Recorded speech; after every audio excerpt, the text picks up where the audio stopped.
Welcome to The Explainer. Today, we're diving into something big, Europe's new AI rulebook. And trust me, this isn't just a European issue. It's a global game changer that's rewriting the rules for businesses everywhere. All right, let's kick things off with a number. Just one number, 7%. Now, you might be thinking, okay, 7%, so what? Well, in this context, that number is a really, really big deal. It signals a massive shift in how we all need to think about risk.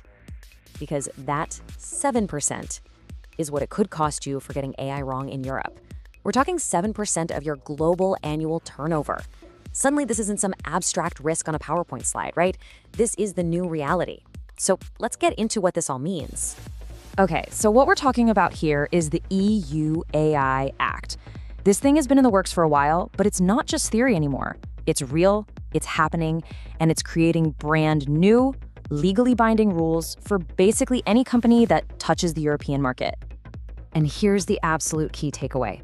For years, AI governance was kind of this nice-to-have thing, right? Something companies experimented with. Well, those days are over. This act makes it a mandatory, regulated part of your business. Think of it like data privacy or financial compliance. It's now in that same league. And the law is really zeroing in on these specific high-stakes areas. Things like hiring, credit scores, healthcare. You get the picture. And it makes sense, right? I mean, these are the places where an AI making a bad call can seriously impact someone's life, their finances, their opportunities. The stakes are just too high. This really just spells out the before and after. What used to be a minor risk, maybe a slap on the wrist, is now a major financial threat. We're talking penalties that are right up there with the biggest fines the EU can hand out for things like data breaches. The game has completely changed. Okay, so you're probably wondering, how does this whole thing actually work? Well, it's built around a pretty straightforward concept. Think of it like a pyramid, where every single AI system gets sorted based on how risky it is. So there are basically 4 levels.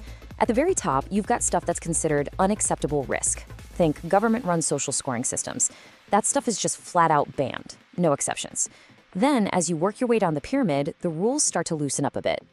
Now, this high-risk category, this is the one you really need to pay attention to, because this is where most of the serious business tools are going to land. And the requirements here are no joke. We're talking intense documentation, having actual humans in the loop for oversight, audit trails. You even have to register your system in an EU database.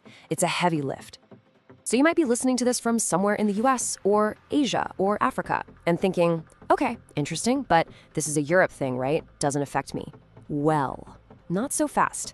This law was built from the ground up to have a global reach. And this is the part that catches everyone. It's what lawyers call extraterritorial. It sounds complicated, but it's actually super simple. If your AI is being used inside the EU, even if your company is based in California, you have to follow these rules, period. And look at who gets caught in this net. It's everyone. Of course, you've got your multinational tech companies, but it's also banks, recruitment agencies, insurance companies, even startups from anywhere in the world that want to do business in Europe. And here's the real kicker. It even applies to you if you're just using someone else's AI tool.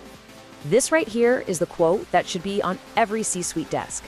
You might not think of yourself as an AI company, but if you use AI software for HR or in your supply chain or anywhere in your business, you are exposed. You absolutely have to figure out what that exposure looks like. Okay, so the stakes are high, the reach is global. What do you do? What's the right move? This is where the conversation has to shift from just, legal box ticking to actual business strategy. And really, there are 2 ways to look at this. Path 1, it's a burden. It's more costs, it slows you down, it's just a headache. Or path 2, it's an opportunity, a chance to build serious trust with your customers, a way to show the world that your AI is mature and transparent.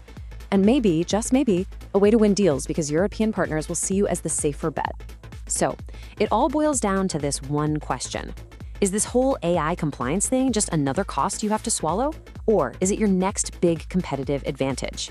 And honestly, the answer your company comes up with won't just shape your legal strategy, it could define your place in the market for the next decade.